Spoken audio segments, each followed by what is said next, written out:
Hello, I'm Ronnie Renegade, and welcome to my channel. Please hit like and subscribe. Thank you. The sun bled into the shattered forests of Virginia, setting the battlefield of Cold Harbor aflame with a cruel crimson light. Smoke coiled from the broken earth like the last breath of dying men, clinging to shattered trees, rusted cannons, and the corpses of blue and gray alike. Private Elijah Mercer, barely 17, stumbled alone across the churned ground, his uniform torn and soaked with blood, most of it not his own. His regiment, the 57th Ohio, was gone, torn apart in the afternoon slaughter. The air was heavy with the stench of powder, sweat, and decay. Elijah's hands trembled violently as he gripped his musket, but he had no bullets left. Only fear remained. Night was falling. The dying light played tricks on his mind. He thought he saw movement among the heaps of the dead. A twitch of a hand here, a flicker of an eye there. But when he looked again, they were still. He needed shelter, and fast. A line of blackened trees offered meager refuge. As Elijah stumbled toward them, a strange thing happened. A white mist began to rise from the torn earth, pooling low and thick, rolling toward him like a living thing. The mist was cold, unnaturally cold. Somewhere deep within it, a drumbeat began, low, steady, relentless. But no drummer boys had survived. The sound of drums grew louder, pulling Elijah deeper into the woods. His boots squelched through blood-soaked mud as he stumbled toward a flickering light, a campfire. Around it sat Union soldiers, silent and still, faces gaunt and gray. Relief surged through Elijah. "Survivors! Friends!" he croaked, voice raw. None answered. They simply stared at him with hollow, empty sockets where eyes once were. Their uniforms were tattered, covered in earth and blood, and their skin looked stretched too tightly over their bones. One soldier, missing half his jaw, stood slowly and raised a skeletal hand, beckoning Elijah closer. Against every instinct, Elijah stepped forward. As he did, the campfire sputtered violently, and then blew out. Darkness swallowed them all. Whispers began, dry, brittle, rising from all around him. "Join us. Stay with us." Something brushed against Elijah's shoulder, fingers cold and damp.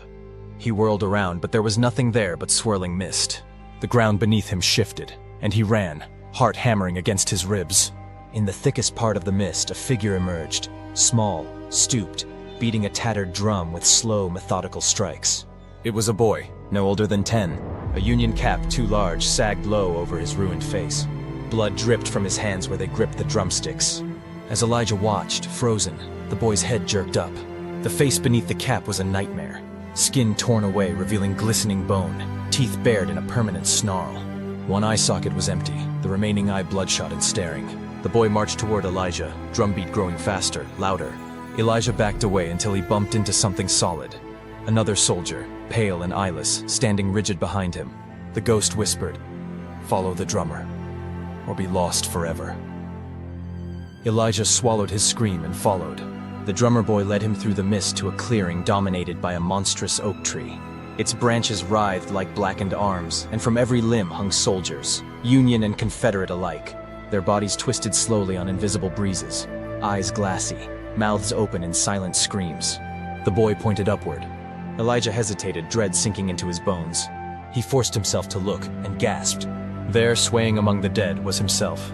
His own lifeless body dangled from a noose, neck bent at an impossible angle, lips purple, eyes staring sightlessly down at him. "No," Elijah whispered, stepping back. The ground beneath him cracked open with a deafening groan. Elijah fell into darkness, landing hard on a pile of corpses. The smell was overwhelming, rot, blood, and damp earth. Hands clawed at him from every side. Skeletal fingers tangled in his jacket, pulling, grasping. Ghostly faces loomed out of the gloom.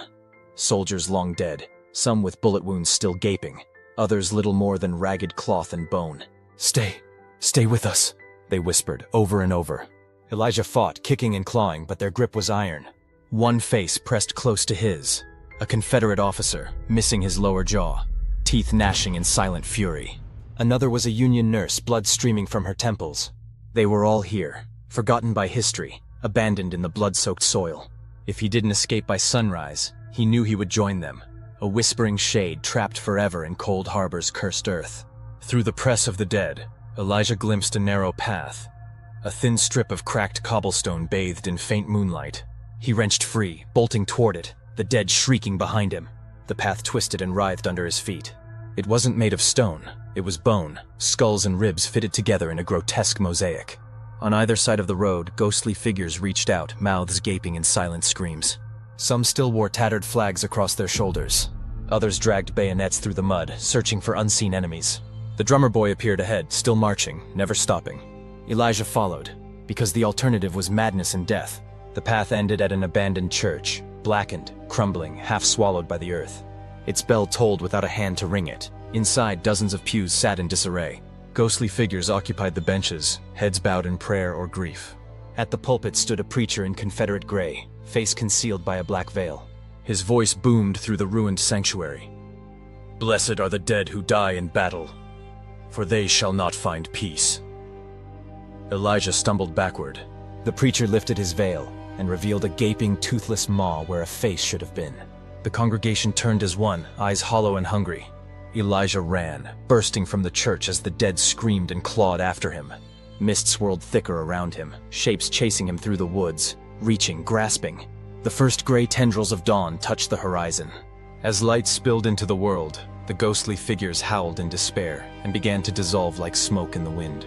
Elijah sprinted through the battlefield, lungs burning, feet slipping in the blood-soaked mud.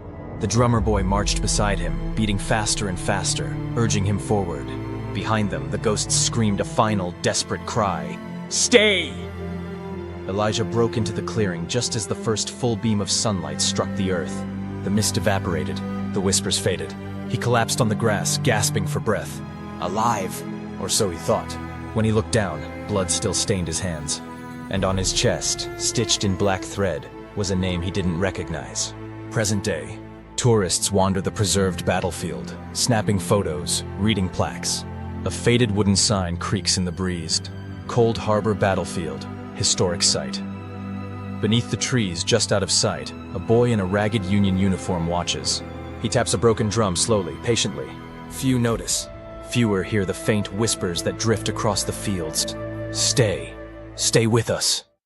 The battlefield remembers, and it is always hungry. Thank you for watching. Please hit like and subscribe. I'm Ronnie Renegade, and have a good day.